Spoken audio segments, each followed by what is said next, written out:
Je veux vivre pleinement de mon activité. Je veux être libre. Je veux vivre en abondance. Je veux me sentir légitime.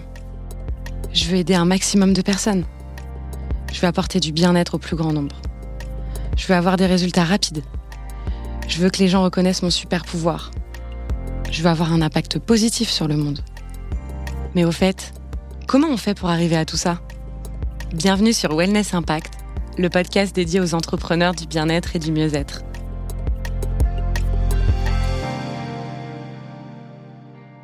Hello, hello! Bienvenue sur un nouvel épisode de Wellness Impact qui t'accompagne dans les hauts, les bas et les grands waouh de la vie entrepreneuriale dans le bien-être. Aujourd'hui, j'ai le plaisir de recevoir Nina Cagnac, praticienne et formatrice en Theta Healing, mais aussi exploratrice de l'ombre, révélatrice de blocages inconscients et libératrice des croyances bien ancrées.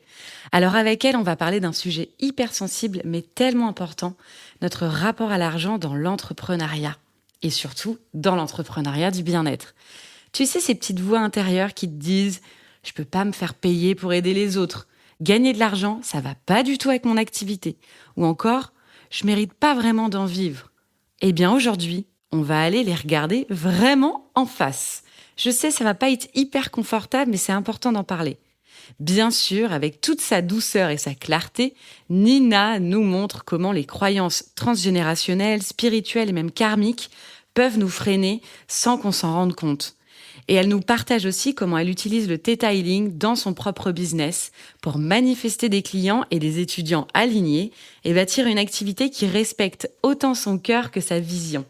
Cet épisode est une vraie invitation à se libérer de l'idée qu'aider les autres égale se sacrifier, à remettre du sacré dans l'argent et à donner de la valeur à la valeur qu'on offre au monde.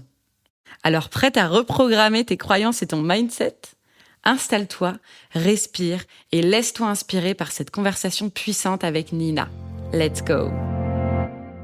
Salut Nina, j'espère que ça va ? Oui, salut Léa, merci, ça me fait trop plaisir d'être là avec toi. Ah bah moi aussi, je suis très contente que tu sois sur l'épisode du jour, que tu sois sur Wellness Impact de manière générale. Alors Nina, moi je t'ai connue parce que tu étais sur le sommet des professionnels du bien-être qui a eu lieu en septembre. Ça fait un petit moment déjà. Et j'avais vraiment adoré la manière dont tu avais transmis en fait des clés aux professionnels du bien-être à ce moment-là, ton approche, ta générosité. Et je me suis dit, je veux Nina sur le podcast. Ça fait très, tu sais... Oh, merci. Donc aujourd'hui, on va parler d'un sujet brûlant. C'est un sujet brûlant parce que beaucoup de professionnels du bien-être sont concernés par ce sujet. Est-ce qu'on fait un roulement de tambour ? Est-ce qu'on dit de quoi on parle ? Est-ce qu'on fait un teasing ou pas ? Vas-y, je t'en prie, fais-toi plaisir. Non, je plaisante. Avec toi, Nina, on va parler de l'argent. Alors, on en parle pas mal sur Wellness Impact. Il y a eu quelques épisodes qui sont sortis sur le podcast sur ce sujet-là. Mais là, on va parler d'un autre angle, parce que je voudrais vraiment qu'on parle avec toi, Nina, de l'argent et du bien-être et pourquoi c'est si difficile aujourd'hui de se faire payer quand on est professionnel, coach, thérapeute, praticienne dans le milieu du bien-être. Donc, merci déjà pour ce sujet qu'on a choisi ensemble. Je pense que ça va être très intéressant. Mais avant... Je pense aussi. Qu'on rentre dans le sujet, Nina, dis-nous qui tu es, ton parcours, raconte-nous un petit peu. Ok, alors, je vais rester dans le thème du podcast et me présenter aussi à cette manière parce que à la base, je suis une artiste. Et pour te donner un peu une idée, quand j'avais 15 ans, j'ai fait le fameux test d'orientation qu'on fait tous, je pense, pour savoir ce qu'on doit faire. My God. Et je fais un test d'orientation qui fait ressortir que mes qualités, c'est social et artistique, et dans cet ordre-là. Et le paragraphe commence par « Vous ne serez jamais riche ». Mais non. Mais si. Et en fait, avec le recul, je me dis... J'étais déjà programmée dès l'âge de 15 ans pour ne pas gagner d'argent. Surtout qu'après, je me suis vraiment lancée dans une carrière artistique et que tout le monde me disait « Mais en tant qu'artiste, t'arriveras jamais à gagner de l'argent, les artistes sont toujours pauvres. » Enfin, il y a plein de clichés autour des artistes qui gagnent pas d'argent. Donc forcément, quand je suis devenue artiste, je gagnais pas d'argent. Ok, Voilà. ok, intéressant. Et là, tu t'es pas dit Ouais. à ce moment-là, est-ce que c'est pas une croyance que je suis en train de me créer ou... Ouais. Non, parce qu'à l'époque, tu vois, je connais pas les croyances limitantes. Je me suis pas encore intéressée à tout ce qui est état d'esprit. C'est pas encore dans mon monde, tu vois. C'est vraiment inconscient, quoi. Je m'en rends pas compte. Et à 30 ans, j'ai vraiment switché et j'ai basculé dans l'hypnose d'abord, l'hypnose régressive où j'emmenais des gens dans des vies antérieures. Et maintenant, je suis actuellement praticienne et enseignante dans une technique de dev perso, et j'appelle ça aussi de dev spirituel parce que c'est un peu les deux, qui s'appelle le Theta Healing. Alors c'est une méthode américaine qui est assez récente puisque ça fait 30 ans qu'elle est enseignée, mais on travaille vraiment sur les croyances limitantes, comment les reprogrammer, comment les trouver aussi, et on apprend aussi à augmenter ses dons psychiques pour aider la personne à travers notre intuition et ce qu'on peut ressentir et ce qu'on peut voir. Ok. Et c'est vraiment quand j'ai commencé ce travail-là que je suis allée voir mes propres croyances par rapport à l'argent et que j'ai pu faire bien plus d'argent que j'ai pu faire de toute ma carrière d'artiste, quoi. Énorme. Alors, déjà, merci pour ta présentation, Nina. Donc, dans ce sujet du jour, on pose la question de pourquoi est-ce si difficile de gagner sa vie quand on est... Alors là, tu parlais d'artiste, mais moi, je parlais plutôt d'entrepreneuriat dans le milieu, ou de solopreneur dans le milieu du bien-être. Selon toi, pourquoi c'est si dur, quoi? Alors, il y a toujours plusieurs facteurs, c'est jamais un seul truc. Évidemment, ça pouvait être simple. Voilà. Mais la première dont j'ai envie de parler, c'est que il y a cette fameuse, je sais plus si c'est une expression en français ou c'est quelque chose qu'on dit beaucoup, mais on dit toujours que, tu sais, c'est mal de gagner de l'argent sur le malheur des autres. Mmh. Et dans le monde du bien-être, c'est vraiment pour moi la phrase fléau, parce que beaucoup de gens culpabilisent de faire payer des gens pour des soins. En plus, s'ils font payer, ils ont peur de passer pour un charlatan, parce que tant qu'on ne paye pas, entre guillemets, on peut pas m'attaquer. Donc, vaut mieux ne pas faire payer. Et je pense qu'on connaît tous des entrepreneurs bien-être qui passent des années à faire des trucs gratuits d'abord, parce qu'ils ont peur, justement, de se faire payer. Et après, dans mon expérience et tout ce que j'ai pu voir avec les personnes avec qui j'ai travaillé ces croyances-là, il y a beaucoup de choses aussi qui viennent de vie passée. Et bon, alors là, je parle pour ceux qui croient à la réincarnation et tout, mais en général, quand t'es guérisseur dans cette vie-là, tu l'as déjà été dans d'autres vies. Et la majeure partie du temps, ça s'est mal terminé. Brûler sur le bûcher. Par exemple, mais pas que. Et surtout, si t'as été chaman ou guérisseur dans des vies passées, bah souvent c'était pas de l'argent que tu prenais, mais c'était du troc. Mm. Et d'ailleurs, quand moi j'avais 25 ans, je me suis initiée à couper le feu, donc je suis aussi coupeuse de feu, et ça fait partie de l'éthique quand on me l'a transmis. Je n'ai pas le droit de demander de l'argent pour ça. D'accord, ok. Je peux accepter des cadeaux, mais je ne peux pas demander de l'argent pour ça. Ok. Et là, je parle même pas de vie passée, je parle de ce qu'on a pu récupérer ancestralement sur les guérisseurs, quoi. D'accord. Ah, je savais pas. Je savais pas du tout que tu pouvais pas demander de l'argent, on va dire, éthiquement parlant, déontologiquement parlant. Ok. Alors, je comprends parce qu'en général, ça me prend entre 5 et 15 minutes pour faire un soin. Je peux le caler, tu vois, à droite, à gauche. Mais il y a une différence entre couper le feu à quelqu'un de temps en temps et quand tu en fais ton métier, bah, faut bien que tu payes tes impôts parce que les impôts, ils vont venir sonner à ta porte si c'est ton activité principale, que tu fasses payer ou non. Ah, c'est clair, c'est clair. Et toi, aujourd'hui, Nina, tu as vécu ça quand tu me l'as dit avec ton côté artiste, enfin, en tout cas cette partie-là de ta vie. Et en tant que praticienne aujourd'hui, thérapeute, est-ce que tu as vécu ce sentiment de je vais avoir du mal à me faire payer ou est-ce que déjà tu avais switché à tes 30 ans? C'est quoi la chronologie du changement là? Que je comprenne bien. Alors, j'avais commencé à switcher un peu juste avant, mais pour être honnête, c'est parce que je bossais dans une agence de com et donc je suis passée de freelance à salarié. Donc je gagnais un peu mieux.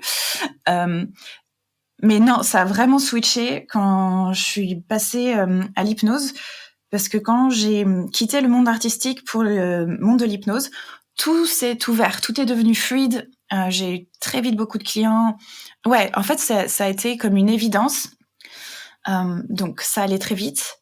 Après, j'ai commencé par faire la méthode que j'ai pratiquée. On devait faire 25 personnes gratuites pour s'entraîner.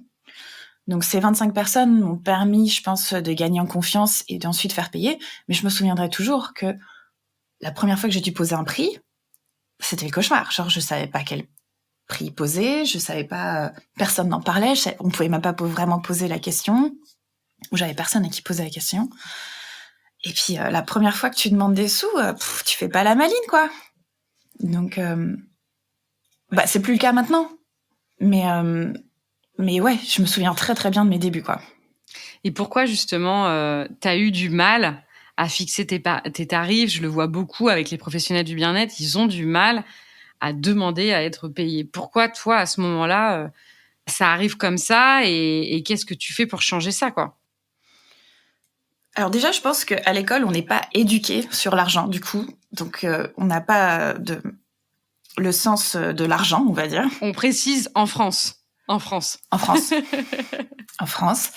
Et puis, on a l'habitude du médecin généraliste que tu payes 20 € pour la consultation. Ouais. Et le gars, il a fait 8 ans d'études et il est payé 20 € les 15 minutes. Tu te dis, mais c'est pas cher payé. Voilà. Donc, on a l'habitude de payer très peu ou pas du tout parce que la sécurité sociale, etc. Donc déjà, on n'a pas l'habitude de payer pour aller voir quelqu'un pour aller mieux. Mais surtout, moi, je me souviens, mon premier tarif, je peux te le dire, hein, c'était 150 € pour des séances qui faisaient 5 heures minimum. Oh, waouh! Oh, ah ouais, mais tu pouvais pas vivre de ta activité en plus, parce qu'en termes de temps, du coup, tu pouvais avoir une personne par jour. Ouais. Ah ouais. Je pouvais en caler 2 parfois, mais... Ah ouais. en bossant 50 heures par semaine, quoi.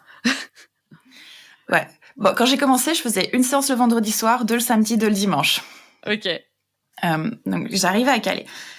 Mais je demandais 150 € et je trouvais déjà que c'était beaucoup. Alors, j'avais regardé le tarif de mes collègues qui pratiquaient depuis longtemps et j'avais mis mon tarif en dessous parce que j'étais débutante et que, voilà, j'avais pas leur expérience.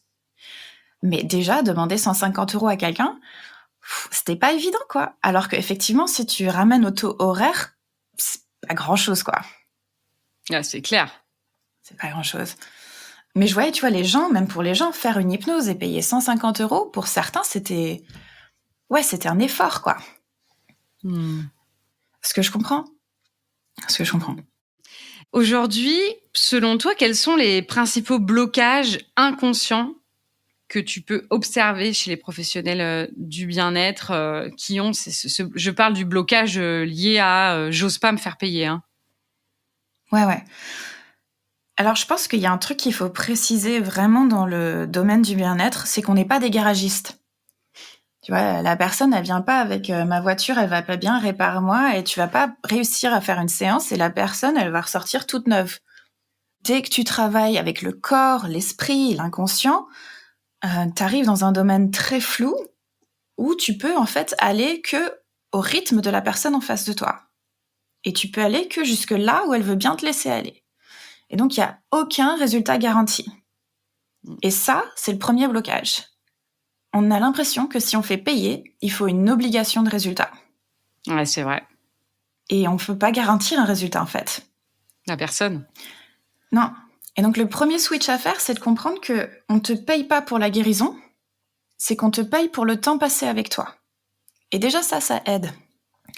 Après, on peut partir sur tout ce qui est syndrome l'imposteur, l'impression de pas être assez bien pour demander de l'argent, douter de sa capacité à réussir. On peut parler aussi du côté... la plupart des guérisseurs sont des gens avec le cœur grand ouvert, qui ont tendance à donner, et à se sacrifier. Et dans le monde, tout est énergie. Donc, si tu donnes, tu vas attirer à toi des gens qui prennent. Et donc, le plus gros truc aussi qu'on doit faire pour gagner plus d'argent, c'est pas arrêter de donner, mais c'est apprendre à recevoir pour être quelqu'un qui donne et qui reçoit, pour attirer à toi des gens qui donnent et qui les reçoivent. Donc, il y a tout ça un peu qui rentre en jeu. Ouais, c'est ça qui me vient là tout de suite. Et selon toi, d'où viennent ces croyances sur l'argent et pourquoi ça persiste autant dans ce domaine-là précisément? Alors, les croyances dans l'argent, et ça, je vais vraiment parler d'un peu d'un point de vue Theta Healing, mais ça vient ancestral. Donc, quels sont le rapport à l'argent de tes ancêtres? Ça va forcément impacter, conditionner ta manière d'être avec l'argent. Comme je disais, il y a le côté sociétal dont on parlait au début, où... alors, pour le coup, j'ai vraiment parlé de la France, mais même si la chasse à sorcières s'est terminée, l'énergie, elle est encore là. Elle est encore très là, et il suffit de voir ce qui s'est passé avec les naturopathes il y a pas longtemps. Ouais, j'y pensais. Donc il y a aussi, tu vois, cette peur de passer pour un charlatan, on va dire ça, et d'être attaqué. Donc ça, c'est vraiment sociétal, c'est ce qui t'impacte. Sociétalement, on a aussi la croyance que l'argent, ça corrompt, puisqu'on voit les gens riches, ce sont tous des corrompus. Alors je fais des généralités, qu'on soit bien d'accord. Mais on a plein de croyances autour, les riches sont superficiels, ou que l'argent, c'est mal, d'une manière générale. Et puis après, comme je disais, à un moindre niveau, mais il y a aussi les vies passées.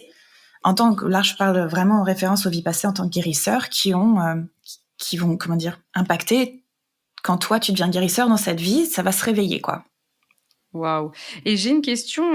J'ai plein de questions, forcément, Nina. Aujourd'hui, toi, j'imagine que dans ton activité, tu es à l'aise avec la notion d'argent aujourd'hui et que tu t'en es guérie, ou en tout cas que tu as fait le travail pour. Et est-ce que ça, tu as vu la différence entre l'avant et l'après sur notamment ton chiffre d'affaires? Ouais, carrément. Alors, je dirais pas que j'en suis guérie, parce que je suis encore en train de travailler sur les prochains niveaux que je pourrais atteindre. Et en fait, c'est un chemin sans fin, on va dire. Mais clairement, oui, j'ai beaucoup amélioré. Je peux même parler, parce que j'ai aucun problème à parler de chiffres. Mais quand j'étais en agence, je gagnais, donc en tant que salarié, je gagnais 1 800 € par mois. Je me suis mis à l'hypnose, je faisais 3 000 € par mois. Et à partir du moment où j'ai commencé à enseigner, on va dire mon plus gros mois, parce que ça n'a pas été tous les mois comme ça, mais mon plus gros mois était monté à 12 000. Ce qui était... tu vois, c'est au moins, ça fait quoi, 4 fois le salaire d'avant, de 3 000. Donc j'ai pu augmenter. Après, je suis redescendue quand je suis devenue maman, parce que il faut savoir aussi que l'argent est vachement lié à ton énergie et à ta capacité à recevoir, justement. Et donc, c'est un truc que j'ai remarqué dès le début en hypnose. Plus mon énergie était basse, plus j'étais fatiguée, plus j'avais de rendez-vous qui s'annulaient. Eh oui. Et donc, quand tu deviens maman, t'es très fatiguée. Ah oui. Donc, voilà, il y a toujours des moments de la vie qui vont venir toucher là-dessus. Mais ouais, clairement, je vois une différence entre avant et après. Et plus je suis allée creuser, et plus je découvrais des choses. Et puis, il y avait les séances que je faisais sur moi, puis il y a les séances que je faisais sur les autres personnes, sur l'argent, parce que j'ai quand même pas mal de séances autour de l'abondance et de l'argent. Et donc, tu regroupes tout ça et tu fais « Waouh, ok, c'est énorme, en fait, tout ce qu'on peut travailler autour de ça, quoi. » Et comment aujourd'hui un entrepreneur du bien-être ou une entrepreneur peut reprogrammer ses croyances sur l'argent? Alors, moi, je pars du principe que déjà, si tu comprends pourquoi, ça commence déjà à changer. Ouais. Si tu comprends pourquoi tu es en train de répéter un schéma, c'est comme mettre de la conscience dessus. Si tu arrives à mettre de la conscience dessus, déjà, ça aide. Après, il y a plein de techniques pour reprogrammer ses croyances. Je vais pas dire qu'il y a que le Theta Healing, parce que ce serait faux. Il y a plein d'autres méthodes. Moi, j'ai beaucoup utilisé l'hypnose et le Theta Healing pour ça.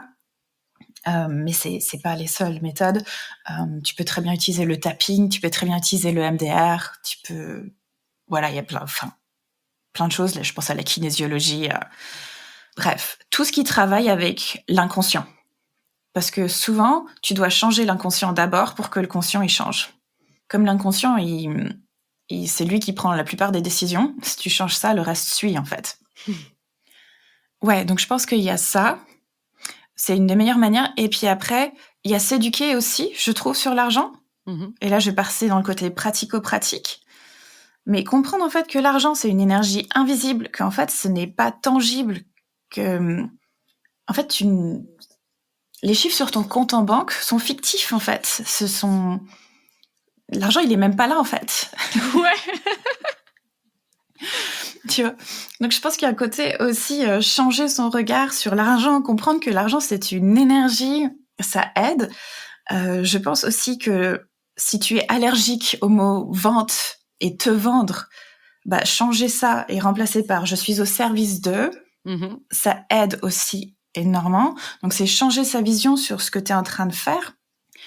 Et je trouve que suivre des gens qui ont déjà changé de perspective, c'est bien aussi parce que ça te montre que c'est possible. Ça t'inspire. Exactement.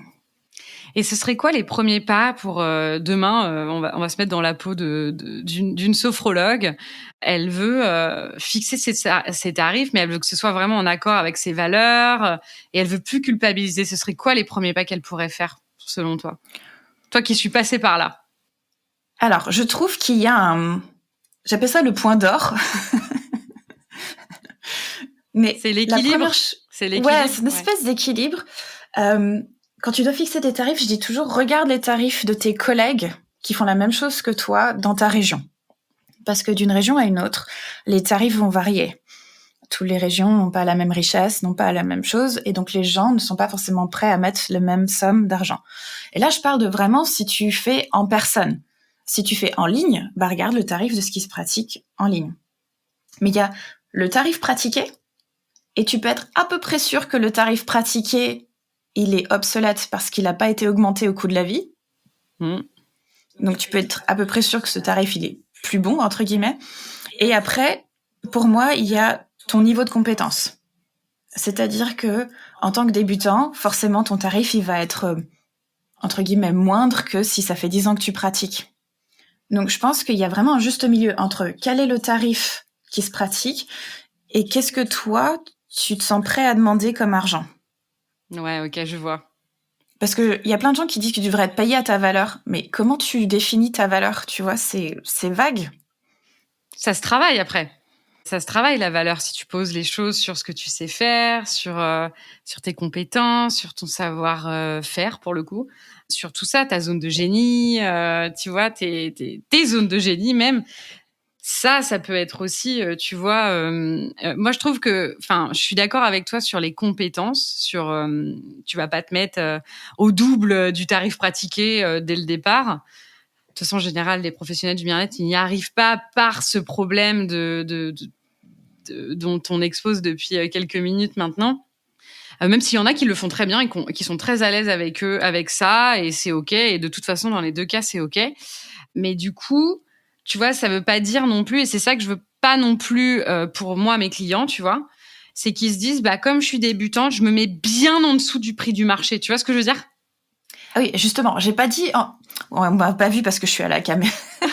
Je faisais des gestes avec mes mains, mais je mettais ta valeur, ta compétence au-dessus du tarif du marché. Parce que oui, effectivement, le but, c'est pas de se mettre en dessous. On est d'accord. Mais d'ailleurs, moi, je me souviens que certains de mes tarifs, au début, je demandais en méditation. Et je prenais le chiffre qui arrivait. Ah, énorme. Avec le temps, je suis passée au test musculaire. Tu peux tester aussi avec ton test musculaire qu'est-ce que ton corps est OK de prendre, de recevoir. Et parfois, tu peux être étonné parce que ton corps, il est peut-être plus à l'aise avec une somme plus importante que toi, tu penses. Donc, c'est des techniques que j'ai utilisées pour fixer mes tarifs. Mais au final, ce qui est important, c'est que tu dois pas avoir l'impression qu'on profite de toi. Si à la fin de la séance, tu te sens fatigué et puis tu ressens du ressentiment pour tes clients, c'est pas bon signe, c'est qu'il faut que tu augmentes tes tarifs. Et il faut aussi comprendre que la plupart du temps, ce que je vois, c'est que quand les gens augmentent leurs tarifs, en général, d'abord, ils ont peur d'augmenter le tarif, mais une fois qu'ils le font, bah, ils ont plus de clients parce que le tarif est plus aligné à eux. Moi, je me souviens très bien, il y a eu un moment en hypnose où j'étais là, oh là, j'ai pas trop envie de faire des séances, je vais augmenter mon tarif, comme ça j'aurai moins de gens. C'est pas du tout ce qui s'est passé. Oui, plus c'est cher, plus les gens, ils ont envie de venir, limite. Voilà. Mais moi, je sais que mes étudiants, je leur dis, voilà, ça, c'est ton tarif minimum. Et pour un praticien detailing, je lui dis, tu ne factures pas en dessous de 60 € de l'heure. Et tu peux faire plus, etc. Mais je leur donne, et je pense qu'en tant qu'enseignant ou instructeur, c'est bien aussi de leur donner, tu vois, une base en disant, tu descends pas en dessous de ça. Ah, c'est clair. C'est clair. Après, on est libre de mettre les tarifs qu'on veut, mais ça nous donne surtout quand on débute, ça nous donne quand même un cadre à peu près de ce qui est pratiqué et de ce qu'on peut attendre. C'est clair. L'offre et la demande, en fait. Et ton tarif dépend aussi de à qui tu t'adresses, de qui sont tes clients ou ta niche. Parce qu'en detailing, les tarifs, j'ai vu des tarifs qui vont de trop bas à super haut. Ma prof de detailing, à l'heure actuelle, le tarif, c'est 2200 € de pound pour avoir une séance d'1 heure avec elle. Donc, on est dans un autre tarif.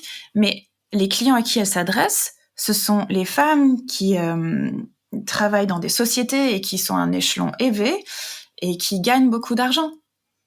Donc, si les gens que tu veux aider gagnent beaucoup d'argent, ton tarif doit être élevé parce que sinon, tu vas jamais les avoir eux. Si tu veux aider les gens qui, justement, sont en difficulté, ton tarif va être plus bas. Donc, tout dépend aussi de qui tu vises. Et à la question, justement, une fois que tu as fixé tes tarifs, comment un thérapeute, un praticien, une praticienne peut justifier ses prix sans peur ni gêne? Parce qu'il y a ça après, tu vois. Hop, tu as fixé tes tarifs et après, c'est de savoir le dire avec, pas aisance, c'est pas le mot, mais avec assurance en tout cas, sans rougir du prix qu'il a fixé. Alors, l'astuce que je donne tout le temps, c'est déjà, dès que tu augmentes ton tarif, c'est d'envoyer un email à tous tes clients en disant qu'à partir de telle date, ton tarif augmente. Et moi, ce que je fais, c'est que je leur dis, tout rendez-vous pris avant cette date est au tarif ancien. Peu importe dans le temps ce que tu prends, mais à partir de cette date-là, le tarif va changer. Et t'es même pas déjà obligé de donner ton nouveau tarif. Tu peux, si tu veux, mais tu peux juste te dire ça. Et du coup, je trouve que c'est super juste au moment où je change de tarif parce que j'ai prévenu les gens, je leur ai donné une chance de prendre rendez-vous l'ancien tarif, entre guillemets, et après tu passes au nouveau. Et quand toi, t'es à l'aise avec ton nouveau tarif, t'as plus besoin de te justifier en fait. T'as même pas besoin de te justifier.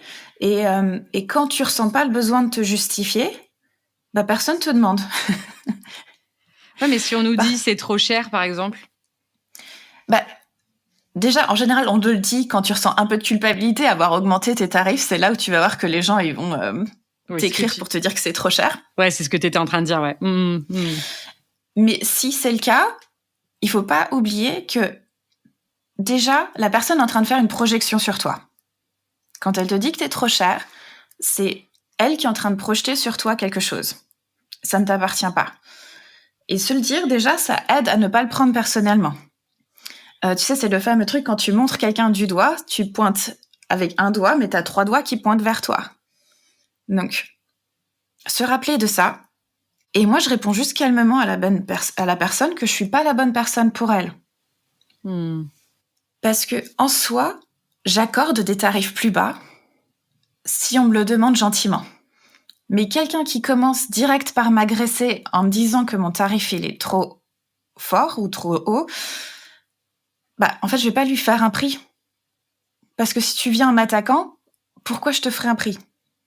Si j'ai quelqu'un, par contre, qui me contacte et qui me dit, voilà, je sens que je dois vraiment prendre rendez-vous avec toi, je me sens appelée de prendre rendez-vous avec toi, je sens que tu peux m'aider, mais là, c'est un peu compliqué, il va falloir que je mette de l'argent de côté. Bah, ok, là, peut-être on peut négocier et je peux te faire un tarif pour cette personne-là. Donc, je pense que c'est important de pas être forcément rigide, mais je pense que c'est important de savoir quand est-ce que tu vas accorder des réductions. Il faut que ce soit en accord avec toi, parce que si tu donnes une réduction à quelqu'un, mais que du coup, pendant toute la séance, t'es là, ah putain, j'aurais pas dû, ou quelque chose comme ça, bah t'es pas dans la bonne énergie. Mais il faut se souvenir aussi que toi, tu vas pas chez ton boulanger et tu lui dis pas, ton pain, il est trop cher. Donc les gens, parfois, ils se permettent avec toi des trucs qu'ils se permettraient pas avec d'autres. Absolument, absolument, c'est clair. Et aujourd'hui, Nina, toi, comment ça se passe pour ton activité? Tu arrives à en vivre? Est-ce que tu peux nous en parler un petit peu? Alors oui, j'arrive à en vivre. Après, moi, j'habite en Angleterre, donc je suis dans des conditions un peu différentes parce que je dois payer pour l'école de ma fille, contrairement en France. Eh oui. Donc, j'arrive à en vivre, mais mes charges sont devenues beaucoup plus élevées. Donc, pour l'instant, on va dire c'est juste confortable. Ok. Et tu fais que des consultes, au-delà du fait que tu es formatrice aussi, tu continues tes consultes ? Ouais. Je fais les deux, je fais des consultes et je fais des formations. Effectivement, mon salaire, il est pas fixe parce que quand tu es entrepreneur bien-être, tu as des mois qui sont plus rémunérateurs que d'autres. Donc, il faut aussi être à l'aise avec le fait que il y a un mois, tu gagneras moins et puis celui d'après, tu gagneras plus, quoi. Ouais, c'est clair. Merci beaucoup, Nina, d'avoir été avec moi aujourd'hui sur le podcast. Où est-ce qu'on peut retrouver toutes tes actualités ? Alors, le seul réseau social où je suis vraiment, c'est Instagram. Mais sinon, tout est actualisé sur mon site. Et j'ai un podcast, mais je parle de vulnérabilité en général sur le podcast. Donc, mes actualités sont pas forcément dessus. Mais c'est un bon moyen de connecter avec mon énergie et de voir qui je suis. Donc, le podcast que je fais, il est sur toutes les plateformes. Il s'appelle En toute vulnérabilité. Et on peut le trouver facilement. Génial. Bon titre de podcast, j'adore. Merci de nous offrir ça. Et puis, et si je peux rajouter une petite chose avant je que t'en tu prie. pleures. Tu sais, je te disais au début que je suis en train de travailler sur d'autres niveaux. Parce qu'il y a une fois que tu nettoies toutes tes croyances limitantes par l'argent, mais un truc dont je n'ai pas encore mentionné, c'est que l'argent que tu vas gagner dépend aussi de ta capacité à t'autoriser le plaisir. Plus tu t'autorises le plaisir et de désirer des choses, plus tu vas aussi pouvoir attirer l'argent. C'est une bonne phrase de conclusion, c'est clair. Le désir du plaisir amène l'argent. Est-ce qu'on peut résumer comme ça ? Ouais. Pas mal, du coup. Notez-la quelque part, celle-là. Merci beaucoup, Nina. Et puis, si vous avez aimé l'épisode, surtout, laissez un avis. Vous savez que ça nous aide énormément. Une petite étoile, un avis, un petit mot, un Justin, c'était trop cool. L'épisode avec Nina. Et puis, quant à nous, on se retrouve dans 15 jours pour un nouvel épisode. Et d'ici là, je vous souhaite une belle journée, soirée. Je ne sais pas quand est-ce que vous écouterez cet épisode. Et Nina, je te dis à très vite. À très vite, Léa. Merci. Merci d'avoir écouté cet épisode. J'espère qu'il saura t'aider et t'éclairer. N'hésite pas à le diffuser à un maximum de personnes. Et n'oublie pas de t'abonner sur mon compte Instagram, léa.misspoulet. À bientôt!